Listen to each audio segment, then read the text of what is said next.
Today we're going back in time a little bit, back to the late 80s, early 90s. Ah, the good old days. Good old days. Yeah. Big hair, big shoulder pads. Absolutely. And some really big changes in the world of comics, specifically Spider-Man. Yeah. Some really groundbreaking stuff going on then. Absolutely. So we're talking about writer David Michelinie and artist Todd McFarlane. Two giants in the industry. Two giants. And they both left a huge mark on everyone's favorite web slinger. For sure. So can you kind of set the stage for us a little bit? Well, it's interesting thinking about this period because you have this incredible energy in the broader culture, this drive to kind of like push boundaries and shake things up. And that really comes through in the Spider-Man stories of that time. Okay, so who exactly were these guys? I mean, I know Spider-Man, but I'm not really familiar with all the behind-the-scenes players. Yeah. Well, David Michelinie, he was already a comics veteran when he took over Amazing Spider-Man in 1987. Okay. He'd written for both Marvel and DC, but his 6-year run on Spider-Man is what really cemented his legacy. 6 years. Yeah, that's the second longest run after Stan Lee himself. Wow, that's impressive. It really is. And it's not just the length of his run, it's the impact. So what kind of impact are we talking about? Like, give me the juicy details. Well, Michelinie, he brought a psychological depth to Peter Parker that you really hadn't seen before, He explored the duality of being a hero, the sacrifices, the burdens that came with it. Right. He wasn't afraid to push Peter to his limits, both physically and emotionally. So he made Spider-Man more human? Exactly. More relatable. Okay. He made you feel the weight of every decision, every punch, every web he slung. Yeah. And then you have Todd McFarlane. Okay, now McFarlane, he's the artist, right? He is, and he was a relative newcomer at the time, but his art style was like a bomb going off in the industry. Yeah, I've seen some of his Spider-Man covers. It's very different from the classic look. Oh, totally different. Yeah. He gave Spidey these incredibly dynamic, almost contorted poses. Right, yeah. Eyes on the mask were huge. Uh-huh. And he introduced this intricate, detailed webbing that fans just called spaghetti webbing. Spaghetti webbing, I love it. Some people loved it, some hated it, but nobody could ignore it. That's so interesting. So you've got this writer who's really getting under the skin of Spider-Man, and this artist who's totally transforming how he looks. Sounds like a recipe for, I don't know, genius or disaster. It could have gone either way, honestly, and I think that's what makes this era so fascinating. You had these two incredibly talented creators, both pushing boundaries in their own way, and sometimes, that created tension. Oh, I bet. But it also led to some truly groundbreaking work. We have to talk about the characters that Michelinie introduced. Okay, like who? Come on, who are we talking about here? I'm talking about Venom Oh, wow. and Carnage. Let's be honest, two of Spider-Man's coolest villains. So which one came first? Venom hit the scene first, and his introduction was actually kind of a slow burn. Okay. So there's this mysterious figure in Web of Spider-Man 18 pushing Peter Parker in front of a train. Oh, wow. But you never actually saw who it was. Really? So fans were going crazy trying to figure out who this new enemy could be. I bet. That's a great way to build suspense. Yeah, and then bam. In Amazing Spider-Man 298, there he is. Venom in all his terrifying glory brought to life by McFarlane's art. What a perfect pairing, Michelinie's writing, McFarlane's art. It was a match made in comic book heaven. Yeah, it really was. You had Michelinie's twisted take on the symbiote combined with McFarlane's dark, detailed style. It was an instant hit. So McFarlane gets to draw one of Spider-Man's most iconic villains in his own unique style. Talk about a career maker. Oh, absolutely. I mean, this was huge for him. Yeah. And it wasn't just a one-hit wonder. Right. A few years later, in Amazing Spider-Man 361, Michelinie introduced Carnage, a symbiote even more twisted and violent than Venom.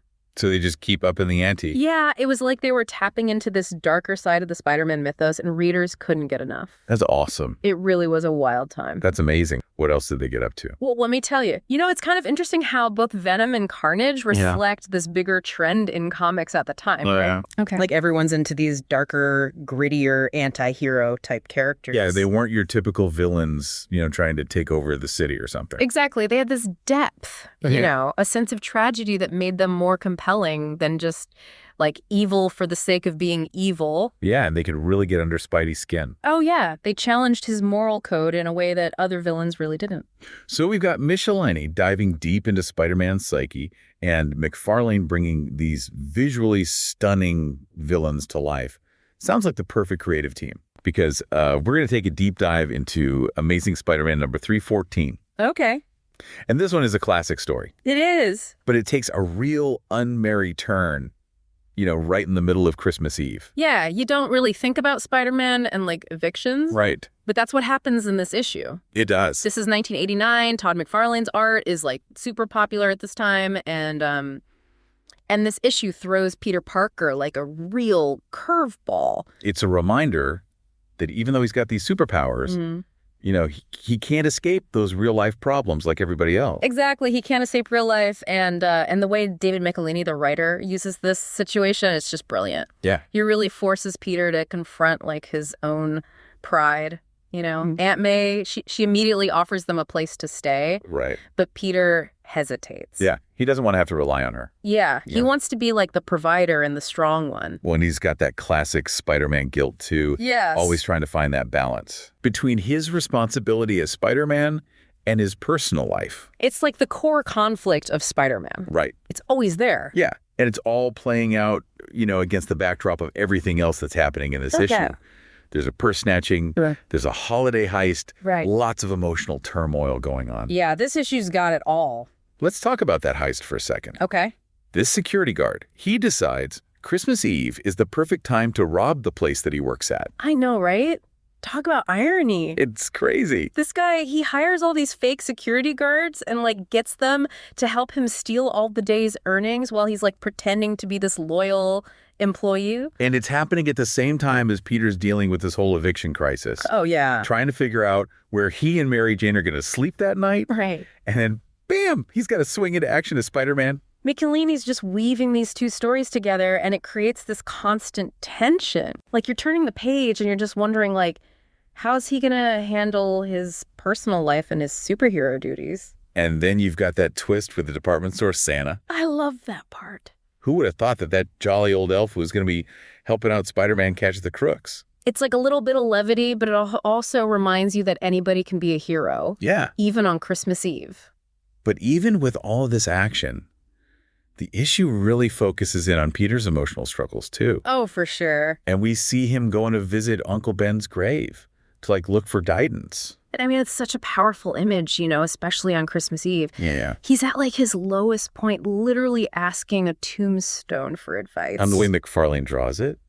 It's beautiful, but it's so sad. It really is. The shadows, the snow falling on his shoulders, Yeah. It really makes you feel that isolation and despair. And then on top of it all, you've got that weight of responsibility that he carries around. Yeah, and like the constant reminder of Uncle Ben's sacrifice, It's like what drives everything he does. It really does. But even with all this darkness going on, there's this like glimmer of hope.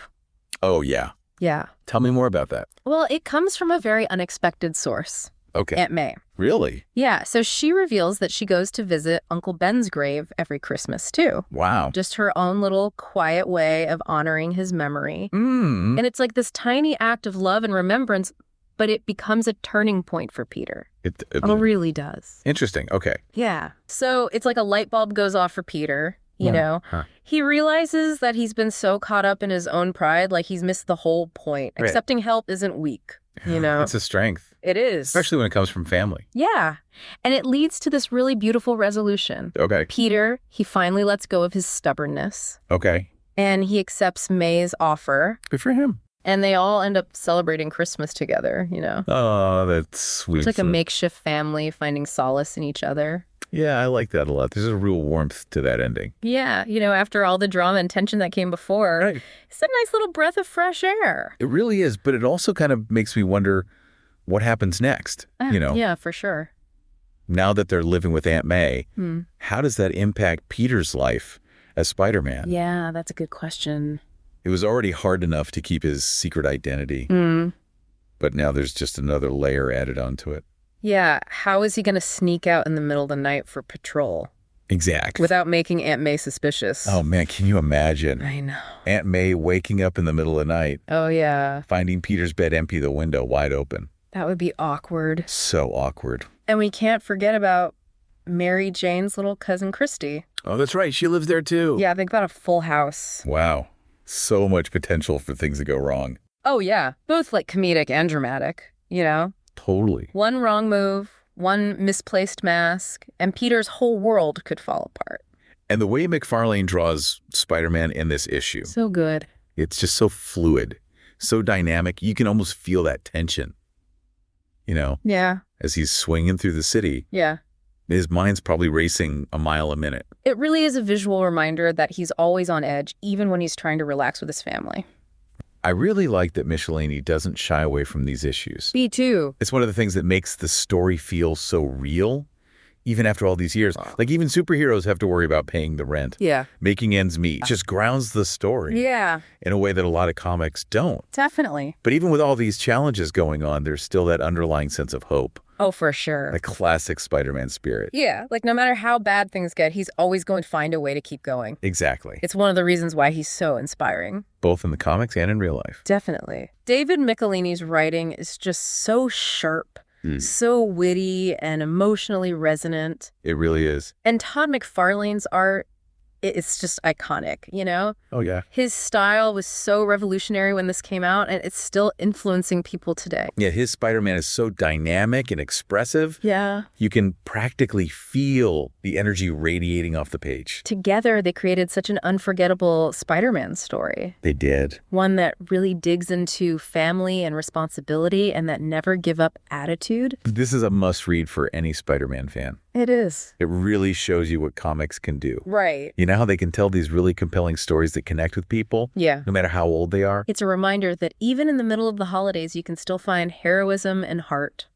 And of course, What else? lots of web-slinging action. Of course. So if you're looking for a Spider-Man story Yeah. that's got action, it's got emotion, it's got that holiday spirit, you got to check out Amazing Spider-Man number 314. Thanks for joining us Yeah, thanks for being here. for this deep dive into Amazing Spider-Man 314. Hope you enjoyed it.